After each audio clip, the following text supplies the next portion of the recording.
Indah Kabar dari Rupa ni. Jadi hari ini kami akan membincangkan tentang tajuk tersebut di dalam bidang pembinaan. So bersama saya Cik Fatin Nizati selaku Defect Officer dan Cik Fatin Basira selaku Project Engineer di Maya Home Property. So saya nak tanyalah kepada Cik Izati, apakah yang dimaksudkan oleh Indah Kabar dari Rupa ni dari segi pembinaan? Assalamualaikum dan selamat petang. Terlebih dahulu saya ucapkan kepada semua terutama penonton Maya Home TV. Seperti yang saya tahu maksud Indah Kabar dari Rupa ni, kalau itu kan dia macam penceritaan yang lebih-lebih lah daripada rupa ataupun keadaan yang sebenar. Kalau macam dalam bidang production ni, contoh macam rumah kan, terutamanya rumah yang baru siap dibina, mestilah macam kita dah spend duit beratus ribu, puluh ribu untuk rumah yang kita idamkan. Mestilah kita expect rumah tu macam cantik, perfect luar dan dalam kan. Dan mestilah kita macam tak expect langsung kalau ada rosak ke apa-apa kan.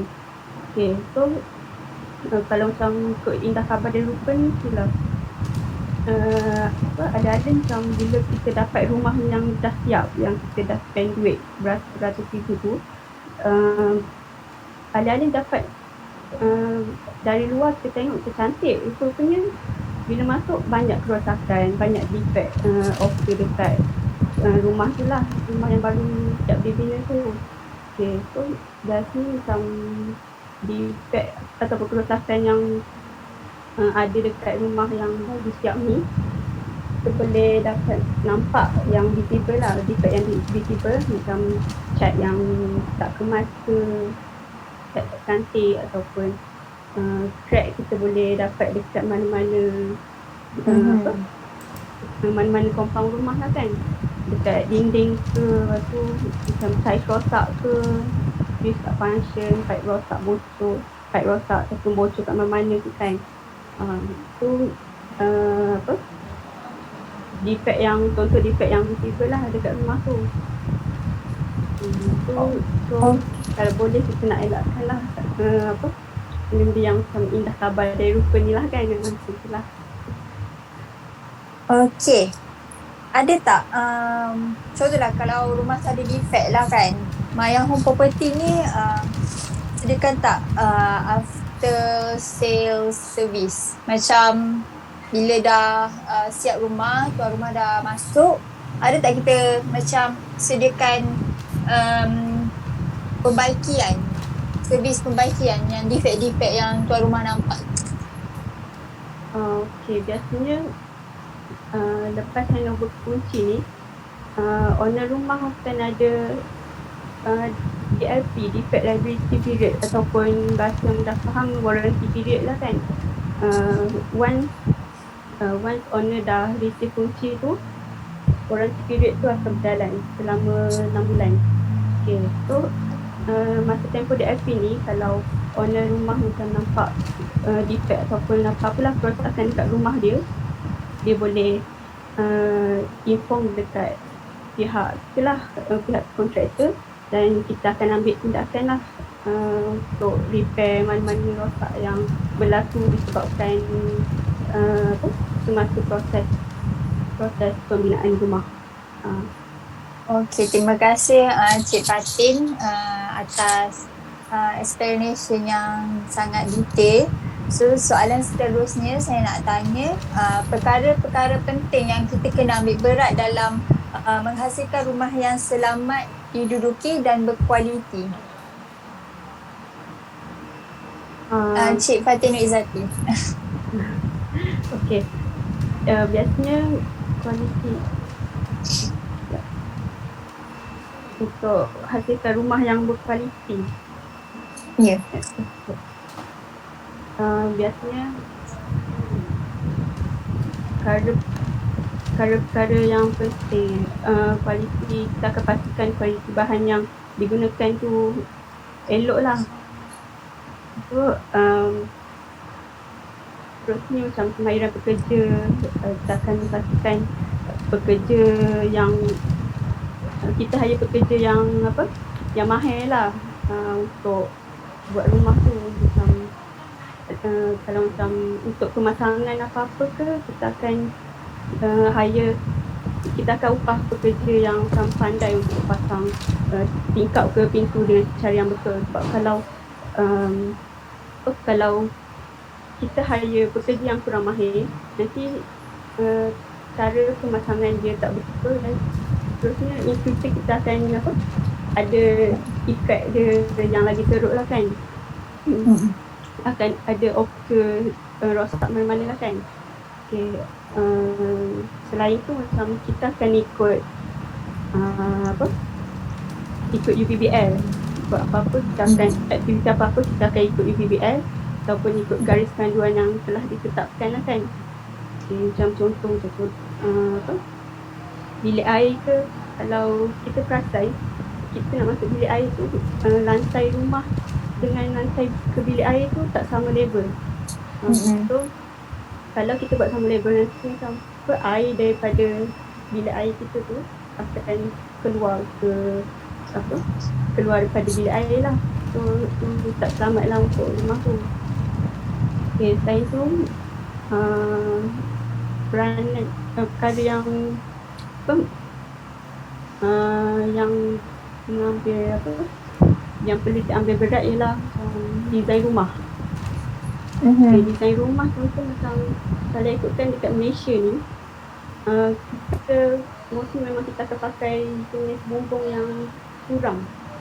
Kita tak banyak rumah yang ada flat roof lah, sebab kalau ikutkan iklim dekat Malaysia ni memang kita sentiasa hujan. So kalau pakai rumah yang jenis flat roof ni memang in case in future lah, kalau cara pembinaan tu tak betul, flat roof ni akan sebabnya akan menyebabkan air bertakung in future. Sebab kita punya taburan hujan dekat Malaysia kan sentiasa hujan. So itulah efek dia.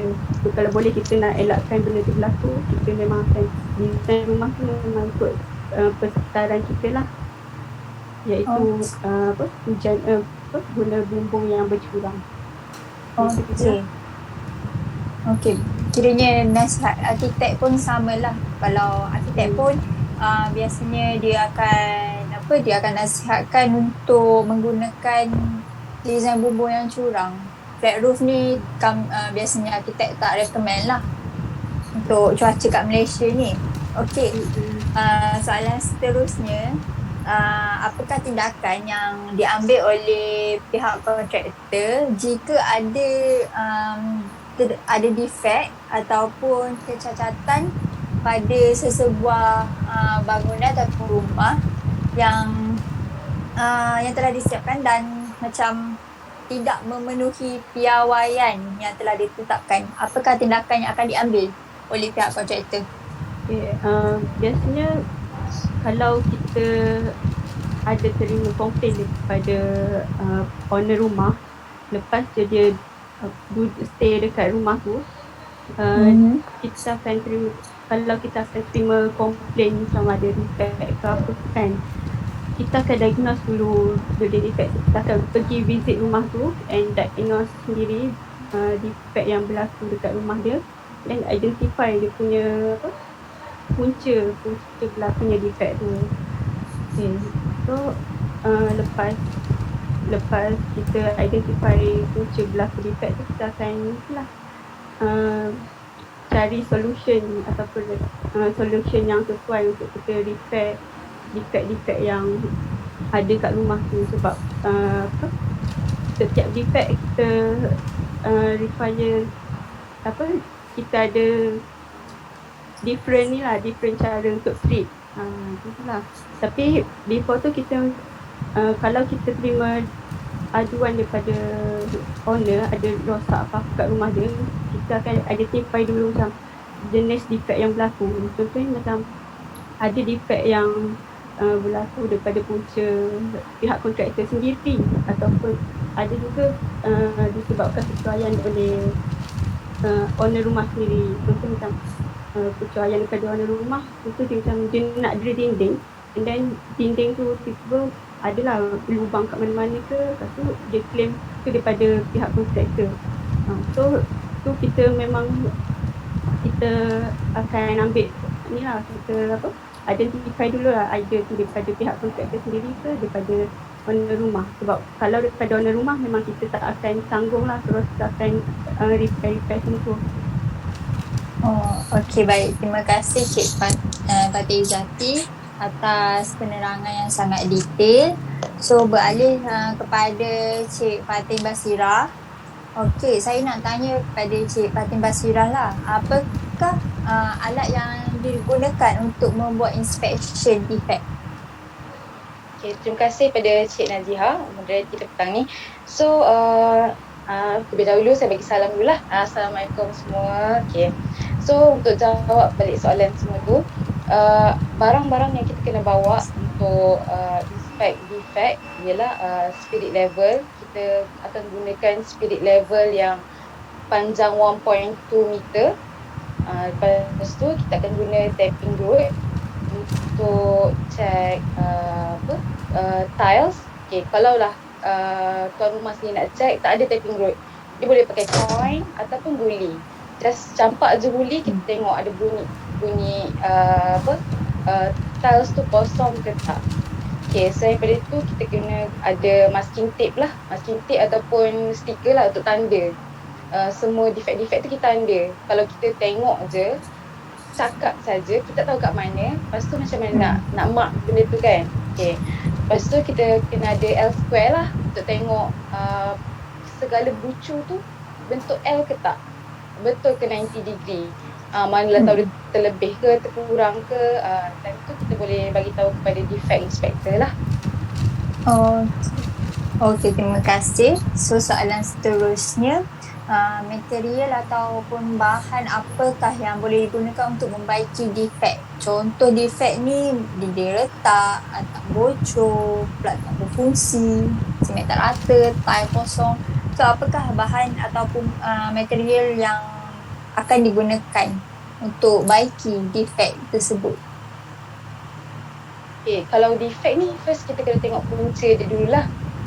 Okay, kalau punca dia berat sangat, maksudnya kalau berat sangat kita kena tengok balik struktur dia. Struktur dia okey ke tak? Kalau struktur dia tak okey, kita kena buat remedies yang lagi ekstra. Contoh kalau hairline crack sahaja, kita boleh taruh filler. Lepas tu kita just cat sahaja sebab dia very mild punya severities. Kalau yang crack yang teruk, so kita kena investigate lah dari mana puncanya. Kalau masalah daripada foundation sendiri, kita kena repair daripada yang mana kita senang untuk repair. Contoh kalau atap bocor pula, atap bocor selalunya dekat perabung atas tu. Kita ada atas ni, kat atas ni perabung tu kadang-kadang getah dia sendiri tu tak cover atas tu. Sebab kan atap genting kita overlap saja. So contoh kalau kat atas tu sendiri tak tutup betul-betul, lepas tu perabung tu mungkin teralih ke, so kat situ kita tengok mungkin akan buat kebocoran. So kita kena investigate the whole thing lah. Kita boleh tengok satu tempat, mungkin kat situ je yang rosak. Mungkin kita kena tengok daripada atas ke, macam tu. Lepas tu tadi apa tadi? Untuk plat tak berfungsi. Okey, untuk plat tak berfungsi kita kena check dulu. Okey, mungkin kita try tak boleh, so kena pakai test pen. Jangan main tekan pakai garpu ke apa ke, kita pakai test pen dulu, check. So check test pen ada ke tak. So kalau tak ada, kita kena tengok, kena panggil M&E punya department untuk check adakah trip dekat circuit mana-mana ke, macam tu. So kita kena panggil orang yang expert lah, sebab electrical ni kita tak boleh nak kita cuba-cubalah, tahu-tahu keras, kita tak nak lah kan. Betul. So kalau macam untuk simen tak rata tu macam mana pula kita nak betulkan? Kalau simen tak rata tu, kalau dia menggerutu kan, kita nak ratakan, kita tak boleh tampal je. So kita kena hack sikit, hack, bagi pecah-pecah sikit, so kita kena replace balik lah. So kita kena ratakan masa tu. Sebab kalau kita tak hack, kita akan macam benda tu akan senang tercabut and benda tak lekat pun. Okay. Seterusnya macam tiles kosong, macam kalau tiles ni kan cepat ada setengah case, macam dia akan jadi pecah kan kalau tiles tu tak kosong ke, ataupun dia tak boleh tolerate dengan air, kuantiti air yang banyak ke macam mana kan. So macam mana kita nak buat kalau ada case yang tiles kosong? Oh, kalau tiles kosong, bagi saya lah selalu buat kena buka balik dan kita taruh balik. Sebab saya pernah nampak ada orang buat macam taruh bucu-bucu je. Dia isi kat bucu simen, taruh bucu-bucu je. Tak boleh buat sendirilah. Kalau kita tak recommend lah. Kita prefer buka balik, kita taruh balik. Kita lekatkan balik pakai simen, taruh extra gam sikit. Simen gam. Okay. Saya nak tanya macam seterusnya lah. Seterusnya apa yang kita perlu tahu sebelum buat defect inspection ni? Apa kita tahu kan? First, kita kena well prepared lah. Bila kita datang rumah kita, contoh kita beli rumah sendiri, kita kena tahu kat mana yang partition yang bukan batu, kayu ke apa ke kan. Bolehlah tiba kita datang, ni patutnya batu, tapi dekat dalam drawing asli sebenarnya dia kayu, macam tu. Kita kena tahu sendiri benda-benda yang memang ada spesifikasi dekat dalam rumah tersebut lah. Contoh, dia nak, kalau sekali dengan ID kan, contoh dia nak cermin bulat, dapat cermin petak. Kita kena tahu sendiri kita punya rumah tu macam mana. Lepas tu kita kena checklist, ada checklist lah untuk setiap rumah tu. Betul. Okay. Kepada penonton di luar sana, jika ada soalan, anda boleh kemukakan soalan di pada komen di bawah lah. Okay, saya pun nak bercakap tentang defect jugalah sikit, sebagai mengambil daripada pengalaman saya sebagai buat defect inspection dalam design lah. So dalam design ni macam pun kita sebagai designer, kita pun check defect kita. Contohnya defect dinding, pada dinding kan, macam dinding tu rata ke tak. Method dia sama je macam yang telah Encik Fatin Basira dengan Fatin Izzati dah explain tadi. Cuma design ni macam dia tak sedetail untuk bahagian bangunan lah. Macam mana nak cakap, engineer dengan defect officer ni lagi detail dia kena tengok sebenarnya. Kalau designer ni macam dia more tu tengok plan, macam design dekat tapak tu betul ke tak, ikut plan ke tak, semua. So sebenarnya tuan rumah pun boleh check juga sebenarnya defect. Kadang-kadang pihak kontraktor pun tak nampak, walaupun dah banyak mata tengok, tapi disebabkan terlalu banyak perkara yang kita dah tengok, jadi defect yang kita ada defect-defect yang terlepas lah. Betul tak? Betul. Defect tu dia muncul selepas tuan rumah duduk dekat rumah tu. Sebab biasa lepas sebelum rumah siap, kita akan memang pastikanlah tak ada defect major ataupun minor yang berlaku dekat rumah tu sebelum handover. And biasa memang defect-defect ni, certain defect dia akan muncul lepas ada occupant dalam rumah tu. So inilah owner rumah kena cakna sikit lah pasal defect-defect, any kerosakan yang berlaku dekat rumah sendiri, dan kalau boleh laporkan lah mana-mana defect yang dia nampak dekat pihak kontraktor supaya dapat repair lah. Okay, baik. So kita ada soalan lah daripada penonton.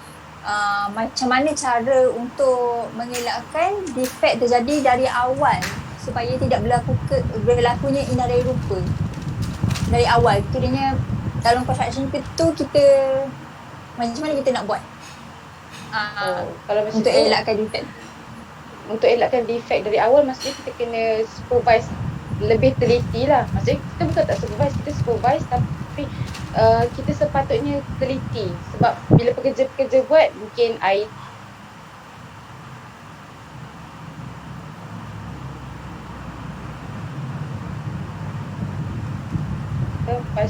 lepas simen ni masa nak kering tu kena sekata dia punya angin pula suhu.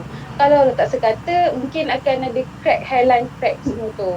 So kat situ kita kena tengok macam mana dia orang biarkan tu. Tak boleh biar sajalah. Kalau boleh kita cover dulu ke macam tu. So kita kena buat extra supervision untuk pekerja-pekerja kita. Betul. Memang supervision ni sangat penting lah dalam setiap pekerjaan lah kiranya. Okey, saya rasa kita dah berada di akhir rancangan dah. So kami berharap segala info yang telah kami berikan tu dapat membantu penonton di luar sana untuk membina rumah idaman yang berkualiti dan mendapatkan rumah idaman yang berkualiti lah. So kepada penonton di luar sana, kekal duduk di rumah. Dan jika tiada urusan kat luar, duduk di rumah je, jaga keluarga, jaga Malaysia. So, jangan lupa ambil vaksin masing-masing. Sekian, terima kasih dan Assalamualaikum.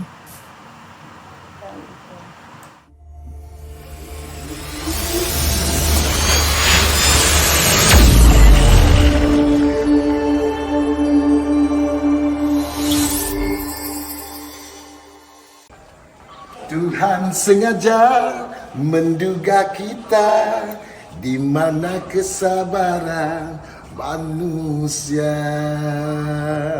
Hai, Assalamualaikum warahmatullahi wabarakatuh. Okey, di Maya Home Properties kita ada a professional team. Jom ikut saya view rumah yang cantik ni.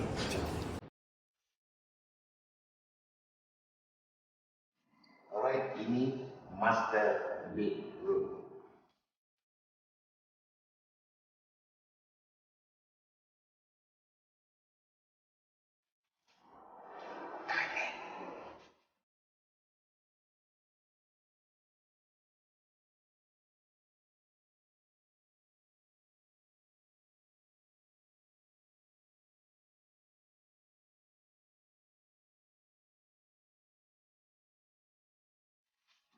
Jom, ruang dapur.